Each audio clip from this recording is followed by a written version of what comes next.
नमस्कार, India voice देख रहे हैं आप और मैं हूं कंचन शर्मा। आज का अखबार क्या कहता है, कौन कौन सी खबरें रहेंगी जो सारा दिन सुर्खियों में रहेंगी और आप तक अपडेट पहुंचती रहेगी, उन पर एक एक नज़र डालेंगे। फ्रंट पेज पर अमर उजाला में क्या है कि जो रूस यूक्रेन और रूस का मामला चल रहा है उस दिन वो आपको हर दिन अपडेट मिल रही है। उसी में जो बातचीत हुई है, जो वार्ता हुई है वो बेनतीजा रही है। इसमें फ्रंट पेज पर इस खबर को प्रमुखता दी गई है। तल्खियों धमकियों के बीच में यूक्रेन रूस वार्ता बेनतीजा, रूसी परमाणु ट्राइड की तैयारी शुरू। इसको लेकर लिखा गया है कि देखिए, तल्ख बयानों और परस्पर धमकियों के बीच में रूस और यूक्रेन में सोमवार को 5 घंटे तक शांति वार्ता बेनतीजा रही। इसी में बेलारूस यूक्रेन सीमा पर गोमेल ने प्रीपेड नदी के किनारे हुई वार्ता में यूक्रेन ने मांग रखी है कि रूस तुरंत युद्ध रोके और दोनबास व क्रीमिया समेत यूक्रेन के सभी जो इलाके हैं उन इलाकों से सेना हटा ले। वहीं पर रूस ने यूक्रेन पर हमला जारी रखने के साथ में परमाणु ट्राइड की तैयारी शुरू कर दी है। मिसाइल कमांड भी अलर्ट पर है। रूसी सेना ने यूक्रेनी नागरिकों को सुरक्षित रास्ते से कीव छोड़ने की सलाह दी है। तो ये जो कल बातचीत हुई है वो बेनतीजा रही है, लेकिन जो ट्राइड की तैयारियां हैं वो शुरू हो गई हैं। रूसी परमाणु ट्राइड, इसको लेके आपको अपडेट मिलेगी और इस पर सारा दिन चर्चा रहेगी। यूक्रेन की मांग, रूस तत्काल युद्ध रोके। यह है कि रूस पर लगाए गए प्रतिबंधों के असर से रूस की मुद्रा रूबल में डॉलर के मुकाबले सोमवार को एक दिन में 30% की गिरावट आ गई है। तो ये देखिए, और दूसरी तरफ लिखा गया है कि रूस के केंद्रीय बैंक में अर्थव्यवस्था को बचाने के लिए अपनी नीतिगत ब्याज दरों में 100% से ज्यादा की वृद्धि कर दी गई है। वहीं पर एक और बात लिखी है कि संयुक्त राष्ट्र महासभा ने कहा है कि युद्ध रोकें, यानी कि युद्ध को रोकने के लिए सब तरफ से कहा जा रहा है। यूक्रेन संकट पर संयुक्त राष्ट्र महासभा को सोमवार रात हुई बैठक में दोनों पक्षों में से तत्काल युद्ध विराम करने के लिए कहा गया है कि तुरंत ही तत्काल प्रभाव से दोनों विपक्षों की तरफ से युद्ध रोका जाना चाहिए। महासभा की जो आपात बैठक थी उसमें रूस से तुरंत सेना वापसी के लिए भी कहा गया है।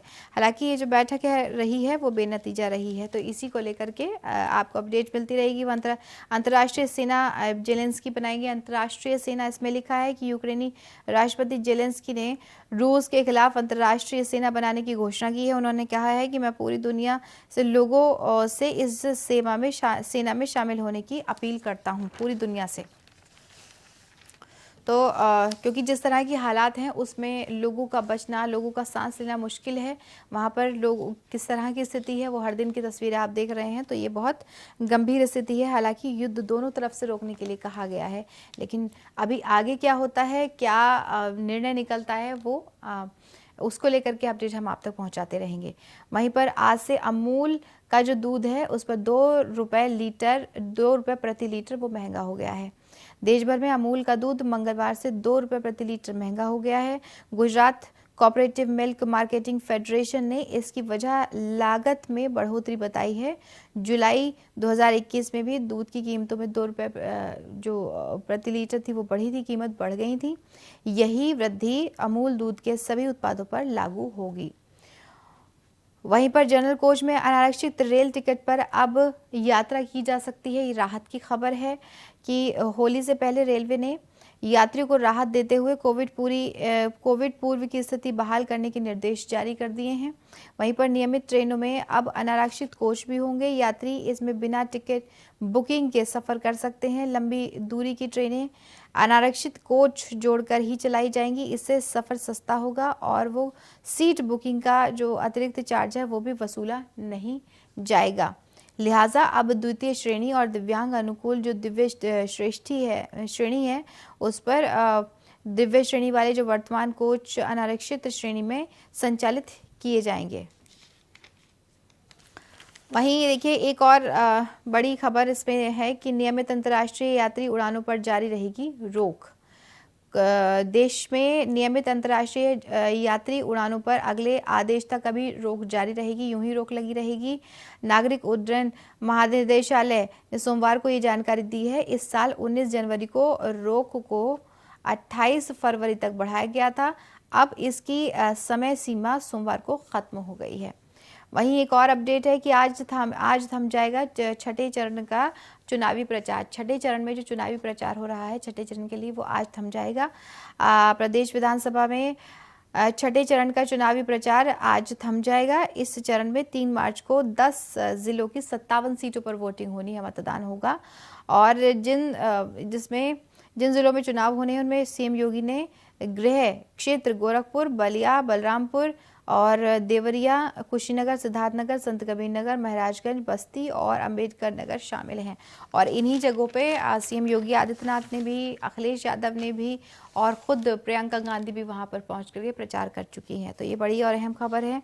वहीं पर देखिए मणिपुर में जो मतदान हुए हैं, पहले चरण की वोटिंग हुई और पहले ही चरण की वोटिंग में कितने परसेंटेज वोट का रहा है? 78% वोट का रहा है।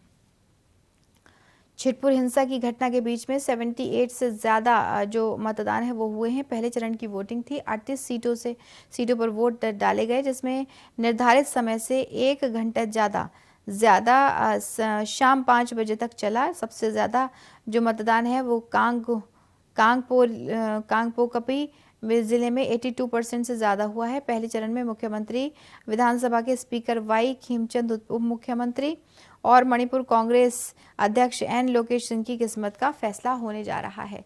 तो 78% के आसपास ये वोटिंग हुई है मणिपुर में, पहले चरण का चुनाव था।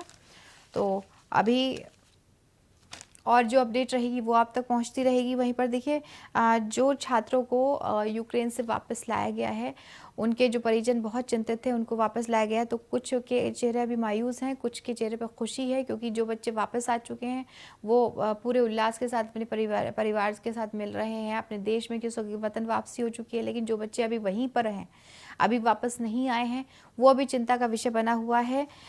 छात्र बोले, गोला बारूद नहीं, हम भूख प्यास से मर जाएंगे। ये रूस के हमले के बाद में यूक्रेन में फंसे भारतीय छात्रों ने ना तो वहाँ की करेंसी बची है, ना ही एटीएम में पैसे हैं। वातावरण में सायरन व धमाकों की आवाज़ से छात्रों की दिन प्रतिदिन की जो चिंता है वो बढ़ रही है। 2 से 3 दिन का जो खाना है वो ख़त्म हो चुका है। परिजनों के पास में भेजे गए वीडियो में जान बचाने की गुहार लगाते हुए कह रहे हैं कि गोला बारूद मिसाइल से नहीं, बल्कि भूख प्यास से मर जाएंगे, क्योंकि वहाँ पर जो खाने का सामान था, जो उनके पास खाने की सामग्री थी, वो ख़त्म हो चुकी है, पैसे भी नहीं है।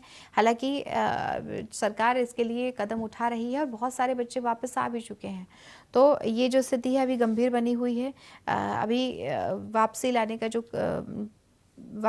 लाया जा रहा है, परिजनों के पास स्वदेश वापस लाया जा रहा है। वहीं पर यूक्रेन में फंसे यूपी के 1980 लोगों ने वापसी की गुहार लगाई है। अभी भी वहां पर खासकर यूपी के जो लोग फंसे हुए हैं, उन्होंने वतन वापसी के लिए गुहार लगाई है कि जल्द से जल्द उनको वहां पर अपने स्वदेश वापस सरकार ला सके। वो इस बात को लेकर के बहुत ज़्यादा परेशान भी हैं। जो पेरेंट्स हैं वो बहुत ज़्यादा परेशान हैं और ख़ुद वो गुहार लगा रहे हैं, क्योंकि जो वहाँ की स्थिति है वो बहुत नाजुक बनी हुई है।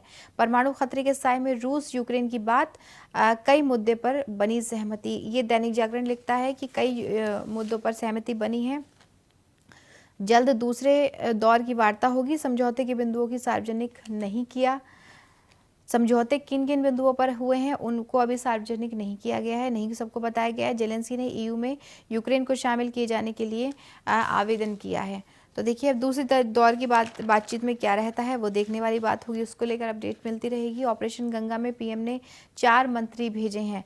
देखिए कि शनिवार देर शाम तक रोमानिया की राजधानी से 4 फ्लाइट और हंगरी की राजधानी बुडापेस्ट में से 2 फ्लाइट भारत आई हैं। कुल 1396 लोग ऐसे हैं जो स्वदेश लौटे हैं। इनमें से ज़्यादातर विद्यार्थी हैं जो वहाँ पर पढ़ रहे हैं, अपनी एजुकेशन कंप्लीट करने की कोशिश कर रहे थे। लेकिन अब जिस तरह के हालात हैं तो वहाँ से वापसी के लिए गुहार भी लगा रहे हैं। इन यात्रियों में से कोई किराया वसूला नहीं जाएगा, ये राहत की बात है। अगले 24 घंटे के दौरान 3 और फ्लाइट भारत आने के लिए तैयार हैं। अब ज्योतिराज सिंधिया रोमानिया और मालदोवा और हड्डीपुरी पहुँचेंगे। किरण रिजिजू भी जनरल वीके सिंह पोलैंड जाएंगे और जो स्थानीय स्थल पर समन्वय है उस समन्वय में इन मंत्रियों की भूमिका अहम रहेगी। तो ऑपरेशन गंगा में जो 4 मंत्री भेजे गए हैं उनकी जो भूमिका है वो विशेष तौर पर अहम रहने वाली है। तो ये तमाम खबरें हैं जिन पर आज सारा दिन चर्चा होगी, सारा दिन अपडेट आपको मिलती रहेगी। बाकी जो चुनावी प्रचार है वो लगातार चल रहे हैं, 4 चरणों में वोटिंग होनी है और इसी में अब छठे चरण की जो वोटिंग है उसके लिए जो प्रचार है वो आज शाम तक का ही वक्त है, उसके बाद में प्रचार थम जाएगा। लगातार सभी स्टार प्रचारक उतरे हुए हैं और अपनी पार्टी के लिए जोर आजमाइश कर रहे हैं। आने वाला समय क्या कहेगा, आने वाले वक्त में किसकी बढ़त मिलेगी, आने वाला वक्त ही तय करेगा। लेकिन फिलहाल अभी इस बात पर नज़र बनाए हुए हमारी टीम लगातार नज़र बनाए हुए है। हम आपको लगातार अपडेट पहुंचाते रहेंगे कि कहां पर कितनी वोटिंग हुई, या जो भी अपडेट है वो आप तक पहुंचाते रहेंगे। फिलहाल के लिए इतना ही। कल आपसे फिर मुलाकात होगी इसी समय इसी वक्त। आप अपना बहुत ख्याल रखिए और देखते रहिए इंडिया वॉइस। नमस्कार।